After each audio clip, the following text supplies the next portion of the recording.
Striscioni con lo slogan "Siamo tutte famiglie", il gruppo Famiglie Arcobaleno del Veneto ha lanciato un appello ai cittadini e alle istituzioni pubbliche ad esporre alle finestre e sui balconi uno striscione per sostenere le mamme che si sono viste impugnare a Padova gli atti di nascita dei figli registrati a partire dal 2017 dal sindaco Sergio Giordani.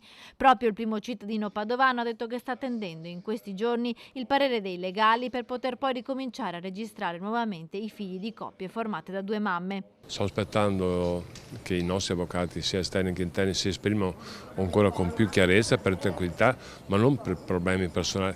Non voglio creare problemi, nel senso creare aspettative e via dicendo. Per cui sarà questionata 7-8 giorni quando avrò il via libero, se avrò via libera nel senso giuridico, ricominceremo con tranquillità. Entro al massimo una settimana, dunque, se ci dovesse essere il parere positivo dei legali del comune, Giordani conferma che tornerà a registrare i figli di coppie di mamme, in attesa che il Parlamento legiferi e faccia chiarezza su questo tema così delicato che riguarda i diritti dei bambini.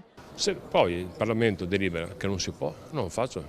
Io seguo le regole, sono un uomo di istituzioni, per cui il Parlamento dice non si può fare questa cosa, non la faccio. Oggi è proibito i maschi, non li faccio assolutamente. Le femmine non è chiaro, c'è un voto, nonostante qualcuno dice no, c'è una normativa, non c'è una circolare, per cui io mi adeguo. Come coscienza penso sia giusto non fare differenza tra Serie A e Serie B, tra bambini di Serie A e bambini di Serie B, tutto qua.